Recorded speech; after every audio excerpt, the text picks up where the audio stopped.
Election ইঞ্জিনিয়ারিংয়ের মাধ্যমে BNP বাংলাদেশের রাষ্ট্র ক্ষমতা দখল করতে যাচ্ছে। ঠিক যখন কথা বলছি তখন বিএনপির চেয়ারপারসন জনাব তারেক রহমান বাংলাদেশের প্রধানমন্ত্রী হতে যাচ্ছেন।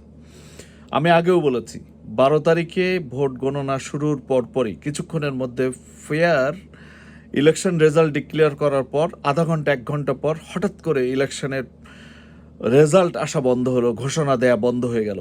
ঠিক তখনই আমি সাসপেক্ট করেছিলাম কিছু একটা ঘটতে যাচ্ছে। আমার সন্দেহ ছিল যে ইলেকশন ইঞ্জিনিয়ারিং হতে যাচ্ছে, ভোট কারচুপির নির্বাচনের একটি ষড়যন্ত্রমূলক ইলেকশনের রেজাল্ট জাতি দেখতে যাচ্ছে। সেটি ছিল আমার তখনকার প্রেডিকশন। যারা আমার ফেসবুকের সাথে কানেক্টেড রয়েছেন, আমার পেজে গিয়ে আপনারা দেখতে পারেন যে 12 তারিখে বাংলাদেশ সময় রাত্র 9টা-10টার দিকে আমি ঘোষণা দিয়েছিলাম যে বাংলাদেশে একটি কারচুপির নির্বাচন হতে যাচ্ছে। দর্শক, কেন বলছি সে কথা? আজকে একটি তথ্য দিতে চাই। বাংলাদেশের বিএনপি চেয়ারপারসন জনাব তারেক রহমান ঢাকা 17 আসনে ইলেকশন করেছিল। ঢাকা 17 আসনের মধ্যে ক্যান্টনমেন্ট একটি গুরুত্বপূর্ণ এলাকা, সেন্সিটিভ এলাকা, আপনারা জানেন। ক্যান্টনমেন্টে সম্ভবত একটি গুরুত্বপূর্ণ স্থান এই জন্যই বলছি যে সেখানে কারচুপি হওয়ার সম্ভাবনা কম থাকে, কারণ সেই ইলেকশন সেন্টারগুলোতে যথেষ্ট সিকিউরিটি সিস্টেম থাকে। সেনাবাহিনীরা কম্পারেটিভলি বাংলাদেশের দেশ এবং জাতির প্রতি আশা এবং ভরসার স্থল। আমি লক্ষ্য করলাম বাংলাদেশের যে ঢাকা 17 আসনে যে নির্বাচনটি হচ্ছে, সেই নির্বাচনে ঢাকা ক্যান্টনমেন্টে মোট 29টি সিট রয়েছে, 29টি সেন্টার রয়েছে। 29টি সেন্টারে সব মিলে দাঁড়িপাল্লা সেখানে 5,441 ভোটে এগিয়ে আছে। দাঁড়িপাল্লা ডাক্তার খালেদুজ্জামান 5,441 ভোটে এগিয়ে আছে ঢাকার 29টি সেন্টারে। সেখানে ধানের শীষ পেয়েছে 15,882 ভোট এবং দাঁড়িপাল্লা পেয়েছে 21,323 ভোট। অনেকগুলো সেন্টারে ধানের শীষ যা পেয়েছে দাঁড়িপাল্লা তার ডাবল ভোট পেয়েছে। আমি সেটি আপনারা যারা বিএনপি করেন, যারা ডাটা নিয়ে কাজ করেন, যারা রিসার্চ করেন, নিরপেক্ষভাবে চিন্তা করে দেখবেন যে ক্যান্টনমেন্টে কেন তারেক জিয়া জিততে পারলো না। ক্যান্টনমেন্টের 29টি সেন্টারে যেখানে তাকে নিয়ে ডাক্তার খালেদুজ্জামানরে নিয়ে অনেক ষড়যন্ত্র হলো, সেখানে সে ক্যান্টনমেন্টে ঢোকা নিয়ে অনেক ভিডিও কেলেঙ্কারি হলো, বডি ক্যাম সাংবাদিকের কাছে পৌঁছে জুলকার নাইরের কাছে পৌঁছায়, বিএনপির অ্যাক্টিভিস্ট জুলকার নাইরের কাছে পৌঁছানো হলো। পৌঁছায় তাকে সে বডি ক্যামেরার নিউজ, যেটি রাষ্ট্র সিক্রেট গোপন তথ্য, সেটি ঘটনার 1 মাস পরে ভোটের কয়েকদিন আগে সেটি বারবার প্রচার করা হলো, বিভিন্ন টেলিভিশন পর্যন্ত নিউজ করা হলো যে ডাক্তার খালেদুজ্জামান সীমা লঙ্ঘন করেছেন, ডাক্তার খালেদুজ্জামান সেনাবাহিনীর সাথে বিতর্ক করেছেন সেনাবাহিনীদেরকে রাগিয়ে দেওয়ার জন্য। কিন্তু বাস্তব সত্য হচ্ছে যে ক্যান্টনমেন্টের 29টি সেন্টারে ডাক্তার খালেদুজ্জামান 5,441 ভোটে এগিয়ে আছে। এটি প্রমাণ করে যে বাংলাদেশে নির্বাচন কারচুপি হচ্ছে। এটি নাম্বার 1। আসুন আমরা একটু পিছনে যাই। ইতিমধ্যে আপনারা দেখেছেন রংপুরে আজকে গতকাল সেখানে একটি স্কুলে ইলেকশনের ব্যালট এবং গণভোটের ব্যালট পাওয়া গেছে। সেটি খবর পেয়ে টিউনো সাহেব গাড়ি নিয়ে, ফোর্স নিয়ে, পুলিশ অফিসার সহ যখন সেটি উদ্ধার করতে যায়, ধানের শীষে সিলমারা ব্যালট যখন উদ্ধার করতে যায়, তখন সেই রংপুরের সেই স্কুলে সেখানে বাইরে বিএনপি সন্ত্রাসীরা তাকে জবরদখল করে রাখে এবং ঘিরে ফেলে, বন্দি করে ফেলে, তাকে আর বের হতে দেয় না, আটকায় ফেলে। সেখানে সে রিজার্ভ ফোর্স কল করে এনে তারপরে তাকে সেখান থেকে উদ্ধার হতে হয়। এসব বিভিন্ন জায়গায় যে সিল মারার দৃশ্য আমরা দেখেছি, আমরা জাল ভোটের দৃশ্য দেখেছি। আজকে টিআইবি একটি রিপোর্ট করেছে। TIB report, transparency international Bangladesh, যারা বাংলাদেশের দীর্ঘদিন ধরে সবচেয়ে গ্রহণযোগ্য একটি প্রতিষ্ঠান, যারা রিসার্চ করে, তারা বলেছে 70টি আসনের মধ্যে 70টি এমপির মধ্যে 70টি আসনের মধ্যে 21% আসনে জাল ভোট হয়েছে। সেটি প্রমাণ করে যে নির্বাচনটি জাল, ঘষা মাজার নির্বাচন। ইতিমধ্যে ফেসবুকে সয়লাভ হয়ে গেছে যে বিভিন্ন আসনে তারা রিটার্নিং অফিসাররা কাটাকাটি করে ঘষা মাজা করে ইলেকশনকে নতুন করে কাউকে ঠকিয়ে দিয়েছে, দাড়িপাল্লাকে ঠকিয়ে দিয়েছে, এরকম অনেক অভিযোগ আমরা শুনেছি। গণনায় কারচুপি হয়েছে, সেরকম বিভিন্ন আসনের পুনর্গণনার জন্য আবেদন করা হয়েছে এবং কোথাও কোথাও সেটা অ্যাকসেপ্ট করা হয়েছে।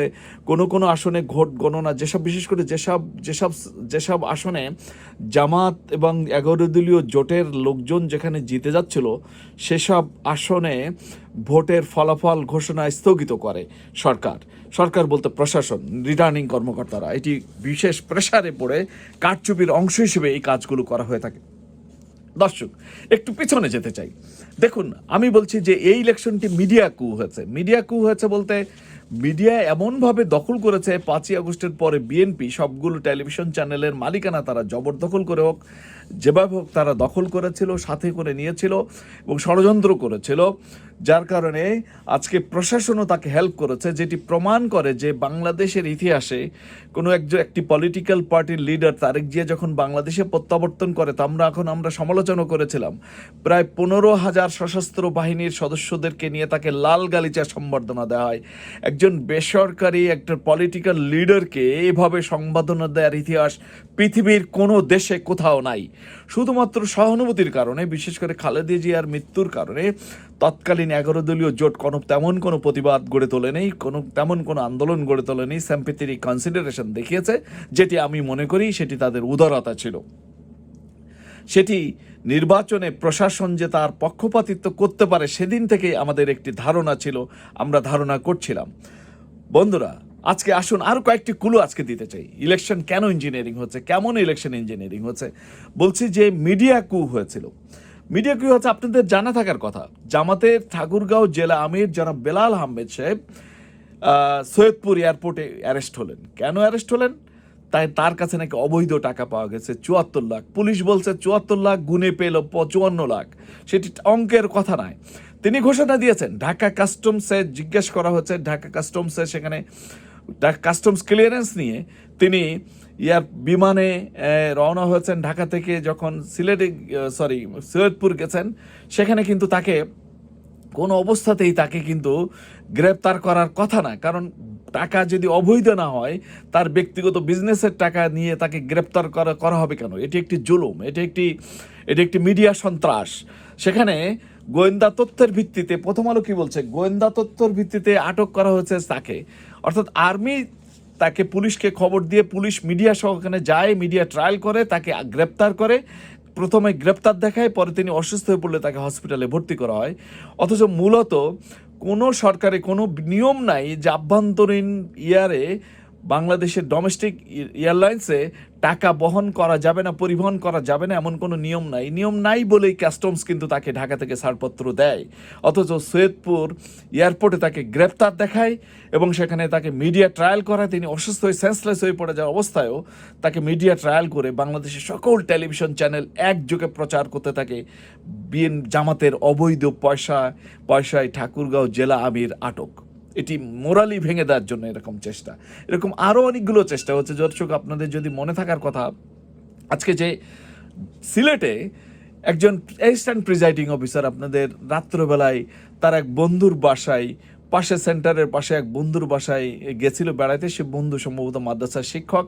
তাকে জামাত নেতা বলে প্রচার করে, মিডিয়া প্রচার করলো, ভিডিও করলো বিএনপির লোকজন, তাকে বন্দি করে ফেললো, ঘেরাও করে ফেললো, হইচই শুরু করে দিল, যে বলল এই দেখো প্রিজাইডিং অফিসার জামাত নেতার বাড়িতে ইলেকশন নিয়ে ষড়যন্ত্র করছে বলে মিডিয়ায় ভিডিও করে বিভিন্ন টেলিভিশন চ্যানেলে এটা প্রচার করলো।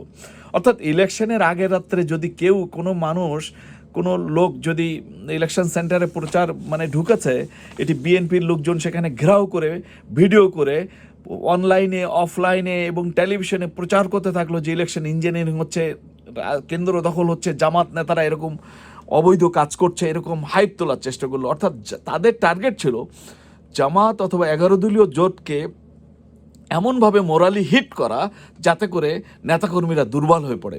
এটি গেল সারাদিনের ইলেকশনের আগের রাত্রের ইলেকশন ইঞ্জিনিয়ারিং। খুব ভোরবেলা তারা বিভিন্নভাবে যেখানে দুর্বল সেন্টার রয়েছে সেখানে প্রিজাইডিং অফিসারদেরকে দিয়ে অনেক আসনে, অসংখ্য আসনে রেজাল্ট প্রকাশ করা হয়েছে। সেন্টারে দাড়িপাল্লার এজেন্টদের স্বাক্ষরবিহীন রেজাল্ট প্রকাশ করা হয়েছে বিভিন্ন সেন্টারে, যেটি ইতিমধ্যে সোশ্যাল মিডিয়াতে সয়লাভ হয়েছে। অসংখ্য ব্যালটে অবৈধ সিল মারা, একাধিক সিল মারা ব্যালট পেপার আমরা সোশ্যাল মিডিয়াতে দেখেছি। এটি কি ইলেকশন ইঞ্জিনিয়ারিং নয়? জাল ভোট দেয়া কি ইলেকশন ইঞ্জিনিয়ারিং নয়? এরপরে আসুন গোনার সময় কি হলো? গোনার সময় টেলিভিশন চ্যানেলগুলো প্রচার করতে থাকলো বেসরকারিভাবে নাকি বিএনপি জিতে গেছে। ফল অনেক দূরের কথা, কোনো জায়গায় ফল প্রকাশ হয়নি। আসল সেন্টার থেকে ফল আসার আগেই মিডিয়াগুলো বলতে থাকলো যে দাড়িপাল্লা ফেল করছে, ধানের শীষ এগিয়ে গেছে, ধানের শীষ এগিয়ে গেছে, এগুলো মোরালি বলে যাতে করে কেন্দ্র থেকে অথবা রিটার্নিং অফিসারের কার্যালয়ে যাতে করে জামাতের নেতৃবৃন্দ বা তাদের এজেন্টরা যাতে করে সেখানে প্রেশার ক্রিয়েট করতে না পারে, সেখানে যাতে ভীত সন্ত্রস্ত হয়ে তারা গুটিয়ে নেয়। এটি ছিল ইলেকশন ইঞ্জিনিয়ারিংয়ের একটা বিশেষ কৌশল। আজকে আমরা লক্ষ্য করেছি যেসব আসনে সারা দিন ঢাকা সেন্টারগুলোতে অনেক সেন্টার যেখানে জামাত এবং 11 দলীয় জোট এগিয়ে আছে, জামাত আমিরের সেন্টার রাত 9টার মধ্যে, জামাত আমিরের সেন্টারে ডাক্তার শফিকুর রহমানের সেন্টার রাত 9টার মধ্যে তাদের এজেন্টের মাধ্যমে প্রাপ্ত ফলাফলের ভিত্তিতে তাদের কাছে রিপোর্ট আছে যে জামাত আমির জিতে গেছে, অথচ রাত 3টা বেজে যাচ্ছে জামাত আমির সাহেবের রেজাল্ট, আমির সাহেবের আসনে মানে সরকারিভাবে সেখানে ডিক্লারেশন দেওয়া হয় নাই। যেসব আসনে জামাত জিতে যাচ্ছে সেগুলো ডিক্লারেশন দিতে বিলম্ব করেছে, এবং যেসব আসন ধানের শীষ কারচুপির মাধ্যমে জিতেছে সেগুলো আগাম ঘোষণা দেওয়ার চেষ্টা করেছে। এটি ছিল একটা মিডিয়া কু এবং ইলেকশন ইঞ্জিনিয়ারিং। আজকে পাটোয়ারির সিটে দেখুন, সেখানে তাকে দখল করতে, হই হুল্লোড় করে তাকে ভিজিট করতে দেওয়া হয় না, এজেন্টকে বাধাগ্রস্ত করা হয়েছে, ভোটারদেরকে বাধা দেওয়া হয়েছে, এজেন্ট নিয়োগ দিতে দেওয়া হয় না। এর পক্ষান্তরে বিএনপি যেসব আসনে অন্যান্য দুর্বল প্রার্থী, বিভিন্ন মার্কা, নাম জানা না জানা মার্কা, সে সমস্ত মার্কায় ভুয়া এজেন্টস তাদের পক্ষে সিলেকশন দিয়ে বসিয়ে দিয়ে একদলীয় প্রভাব বিস্তার করে মূলত সেন্টার দখল করার চেষ্টা করেছে বাংলাদেশে। আমি মনে করি বাংলাদেশের ইতিহাসে সবচেয়ে লজ্জাজনক একটি সরকার তারেক জিয়া করতে যাচ্ছেন, যিনি, আমি বিশ্বাস করি যে এই সরকার সবচেয়ে দুর্বল একটি সরকার হতে যাচ্ছে। কারণ মোরালি, ইথিক্যালি ভোটবিহীন, এবং দেখুন সবচেয়ে কম ভোট পেয়েছে, এবং সবচেয়ে বড় যেটি হচ্ছে সেটি হচ্ছে যে আজকে বিএনপির সাথে নৌকার বিশেষ করে অমুসলিম ভোটাররা একচাটিয়াভাবে ধানের শীষকে ভোট দিয়েছে, এবং বিভিন্ন সেন্টারে দেখা যায় যে আওয়ামী লীগের লোকজন ধানের শীষ মার্কায় এবার ভোট দিয়েছে। তা দেওয়ার পরেও 60% মাত্র ভোট কাস্টিং হয়েছে। এটি অন্যান্য 2001 সালে বা 2014 সালে ভোট কাস্টিংয়ের পরিমাণ আরও অনেক বেশি ছিল। এবার ভোট কাস্টিংয়ের পরিমাণ কম হয়েছে, ভীতি দেওয়ার কারণে, ভীত সন্ত্রস্ত করার কারণে। যেসব মানুষ কখনো ভোটে যাবে না বলেছে, কিন্তু ভোটের দিন সকালবেলা দেখা যায় যে নৌকা মার্কার সে সমস্ত ভোটাররা, আমি খবর নিয়েছি, নৌকা মার্কার সেসব ভোটাররা সকালবেলা ভোরে যে ধানের শীষে ভোট দিয়ে এসছে, যার কারণে এবার ভোট হয়েছে ধানের শীষ এবং নৌকা একত্রে ভোট হয়েছে, আর পাশাপাশি ভোট হয়েছে 11 দলীয় বা ঐক্যবদ্ধ বাংলাদেশ। সো ঐক্যবদ্ধ বাংলাদেশ আমি মনে করি ইতিমধ্যে যথেষ্ট ভালো রেজাল্ট করেছে। মাত্র যথেষ্ট হাড্ডাহাড্ডি কম্পিটিশন হয়েছে। 53টি আসনে মাত্র 5000 ভোটের ব্যবধানে সেখানে ধানের শীষ বিজয়ী হয়েছে। আর বিভিন্ন আসনে দেখা যায় যে অনেক আসনে ভোট বাতিল করা হচ্ছে। যেসব আসনে বাতিল করার কথা, যেসব ভোট বাতিল করার কথা মির্জা আব্বাসের আসনে, যেসব ভোট মির্জা আব্বাসের নামে হওয়ার কথা নাই, তার রাইট পজিশনে সিল না দেওয়ার কারণে বাতিল ভোটকে সঠিক ভোট হিসেবে কাউন্ট করা হয়েছে, আবার পাটোয়ারির ভোটকে বাতিল করা হয়েছে। এরকম অসংখ্য পার্সিয়ালিটির খবর আমরা দেশ থেকে পেয়েছি। আশা করি এই বিষয়গুলো আগামীতে অডিট হবে। ঋণ খেলাপির কথা বাদই দিলাম, আজকে 21,000 কোটি টাকা ঋণ খেলাপিরা, বিএনপির সে সমস্ত ঋণ খেলাপিরা ইলেকশন করার সুযোগ পেয়েছে, সেটি ছাড় দিয়েছে ইলেকশন কমিশন। এগুলি সাজানো ইলেকশন কমিশন ছিল, এবং আমি মনে করি দ্বৈত নাগরিকত্বওয়ালা অনেক ক্যান্ডিডেট রয়েছে যারা এখনও পর্যন্ত এখন এমপি হয়ে বেরিয়ে এসছে বিএনপির পক্ষ থেকে। এগুলো মামলা চলমান। আমি আশা করি এগুলো যদি সঠিক তদন্ত কোনো একদিন হয়, তাহলে নিঃসন্দেহে এটি হবে ইতিহাসের সবচেয়ে কলঙ্কিত এবং সবচেয়ে লজ্জাজনক একটি সরকার হতে যাচ্ছে। আমি এই লজ্জাজনক, এই কলঙ্কিত এই সরকারকে আমি ধিক্কার জানাই, অবমাননা জানাই, নিন্দা জানাই। ভালো থাকবেন সবাই। প্রমাণিত হবে আগামী দিনে বাংলাদেশে যে এই সরকারটি একটি লজ্জাজনক, একটি দখলদার এবং কারচুপি ইলেকশন ইঞ্জিনিয়ারিংয়ের সরকার বাংলাদেশে গঠিত হতে যাচ্ছে। এটি ইতিহাস হবে। ত্রয়োদশ জাতীয় সংসদ নির্বাচন হলো, কারচুপি এবং ইলেকশন ইঞ্জিনিয়ারিংয়ের সংসদ। ভালো থাকবেন সবাই।